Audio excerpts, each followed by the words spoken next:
Hey guys, welcome back to Analyzing Horror. My name's Lauren, and today we'll be talking about the super creepy modern horror movie, The Autopsy of Jane Doe. So a father and son who both work as coroners are asked to investigate the death of a mysterious body of a young woman that was found at a crime scene. The sheriff requests to have the cause of death by the following morning, so the duo decide to work overnight. However, they get quickly pulled into a complex mystery while trying to identify the young woman, who apparently was harboring some dark secrets. So I love this movie for so many reasons, but one of them is because it is so effective for me and just completely gets under my skin. Every single time I rewatch this movie, the scares get me every single time. And I just love how unsettling the atmosphere is throughout. I also really loved that setting. The underground morgue was so creepy with no windows and all of those corner mirrors. And it was just really claustrophobic. And even when nothing creepy was happening, like just the setting itself made me creeped out. I also thought it was really cool that the director, Andre Erberdo, also directed one of my favorite found footage movies, Troll Hunter. I just thought it was funny because they're two completely different movies, but they were both executed wonderfully. And I just thought it was cool to get to see this director's range like that.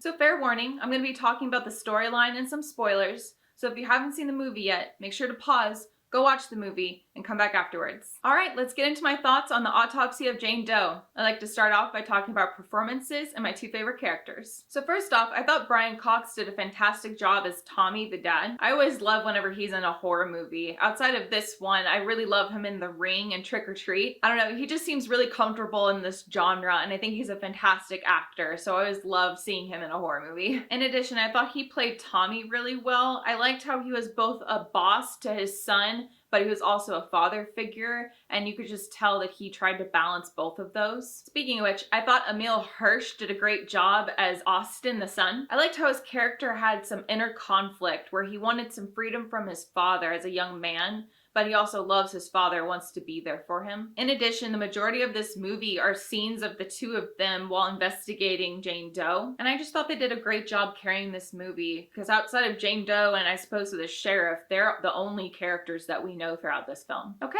let's talk about the storyline and some of my favorite scenes. So to start off, I really loved how the movie hit the ground running with the opening. We're immediately at the crime scene where the police discover Jane Doe, which quickly gets us to Tommy and Austin and their underground morgue. And as I said earlier, I absolutely love this setting. Again, the hallways and all those corner mirrors and the lack of windows. I just think it's so creepy. And again, there doesn't even have to be anything creepy going on. Like just being in that claustrophobic space is very effective for me. I also really loved all the scenes where Tommy and Austin are trying to identify what caused Jane Doe's death. I just thought it was really intriguing how the mystery of it all became more and more complex as they continued to investigate. The exterior of her body had no physical trauma. However, as they continued to investigate further, they discovered that her tongue has been cut off, her private parts have been mutilated, and all four of her wrists and ankles have been broken, indicating that she was bound at one point. However, when they open her up, the mystery becomes even more confusing. Her lungs were completely black, indicating that she inhaled a ton of smoke, as if she died by fire. However, like I said, there was no outward physical trauma to her body,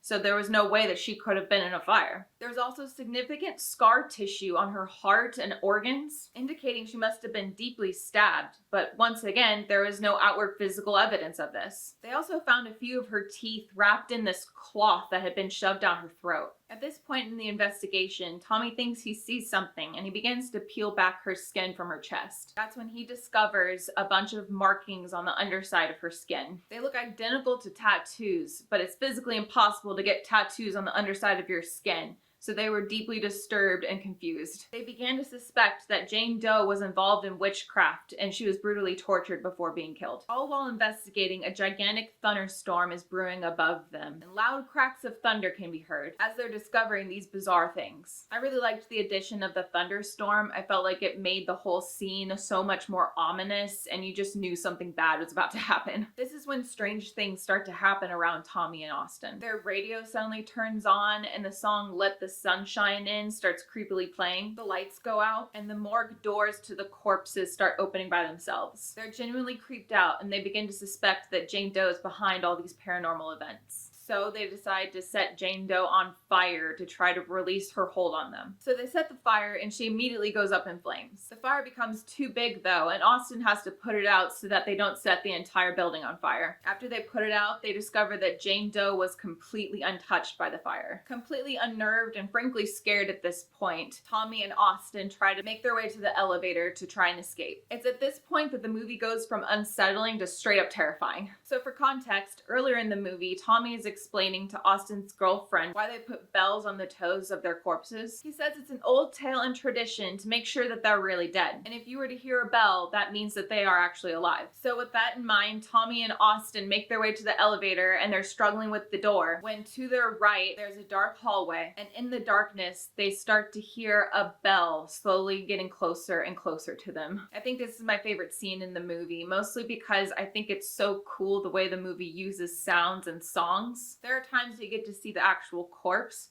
but most of the time you're just hearing the bell. And like I said, there's pitch blackness and there's nothing actually on screen, but you're hearing the bell and you know exactly what it's attached to. And I just found that so creepy. I really love how the movie let you use your imagination instead of giving you a bunch of visuals. Like again, because of Tommy's story earlier on in the movie, you know exactly what that bell is attached to. So just hearing it is already terrifying. And the tension and fear just keeps rising and rising. And then when you actually do see the corpse coming close to you out of the darkness, it's so terrifying. I just thought the movie as a whole did a fantastic job with all of the scares. And like I said, it gets under my skin, so it's just really effective for me. So Tommy and Austin retreat back to the main room where Jane Doe is. And then we get this absolutely bizarre, almost unbelievable twist.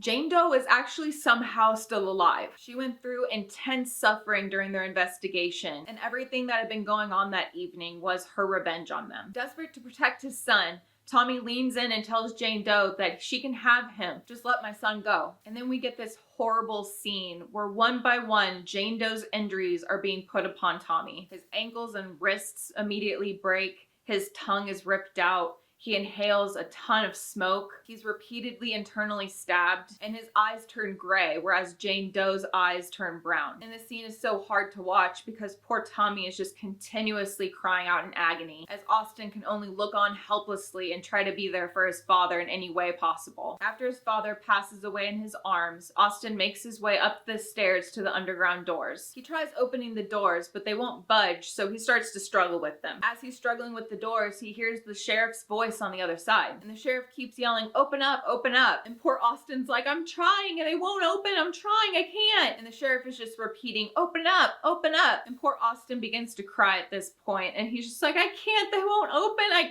can't. And in reply, the sheriff once again goes, open up.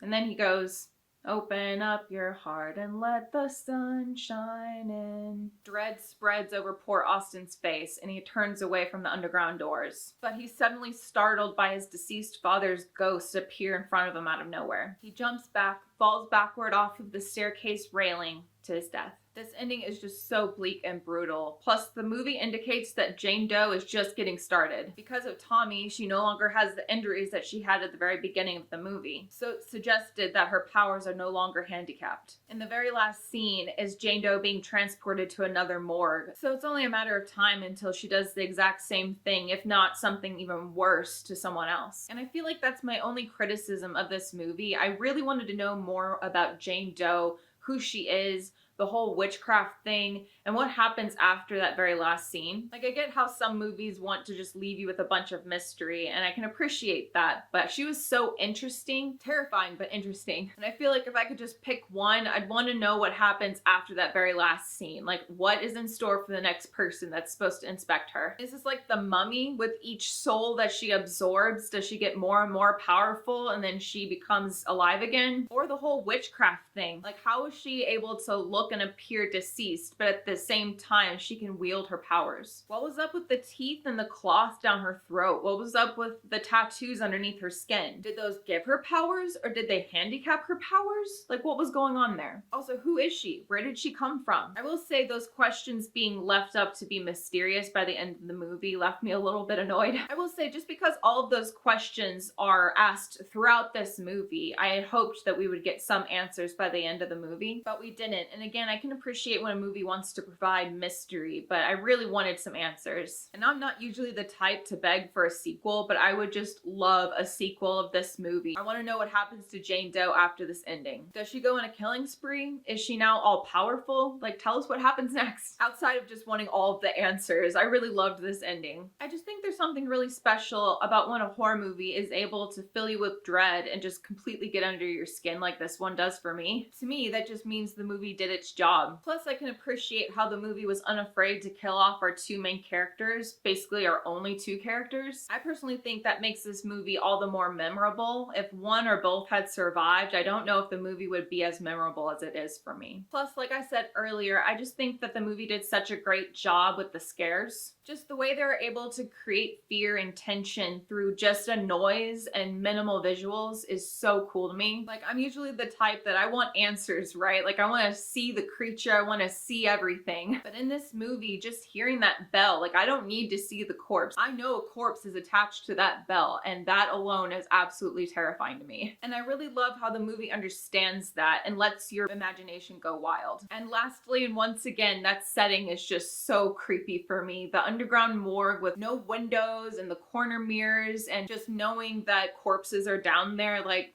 just so creepy. All right, those are my thoughts on the Autopsy of Jane Doe. Like I said, I really loved the performances and the characters. I really loved all of the scares and the use of the bell noise and the song choice. That super creepy setting and that bleak and harrowing ending leaves me thinking about this movie several days after each rewatch. So what did you think about it? Do you have a favorite character or a favorite scene? Also, what's a horror movie that's really gotten under your skin? Let me know in the comments. Also, this is just a reminder that I'm also on Twitter, Instagram, and Letterboxd. So if you're interested in following me on those and you haven't already, the links are in my description box below. And as always, make sure to like and subscribe so Black Phillip knows you'd like to live deliciously. Thanks so much for watching, guys, and I'll see you again very soon in the next video. Bye!